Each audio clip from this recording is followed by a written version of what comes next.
अस्सलाम वालेकुम दोस्तों, क्या हाल है? ठीक हो दोस्तों? मैं आज जूस बना रहा पेंट दा ते दुध ते सेब में मिक्स करके मैं जूस बना रहा।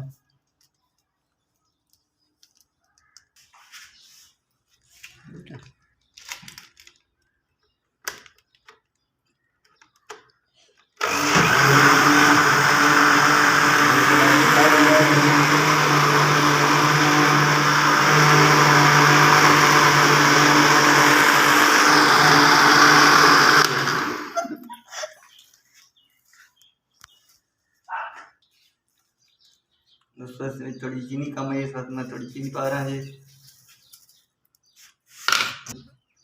इसमें मिक्स करें।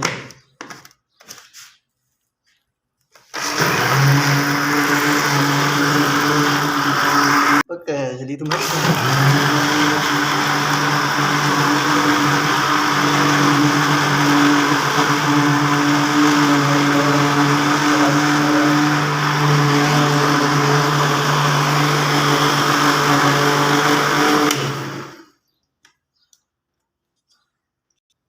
दोस्तों साढ़ा जूस तैयार हो गया। उम्मीद है साढ़ा जूस बनाना पसंद आया कमेंट जरूर दसना। मेरी वीडियो लाइक और जो मेरे चैनल पर नवे होते हैं और मेरे चैनल में सब्सक्राइब जरूर करते हैं। अस्सलाम वालेकुम।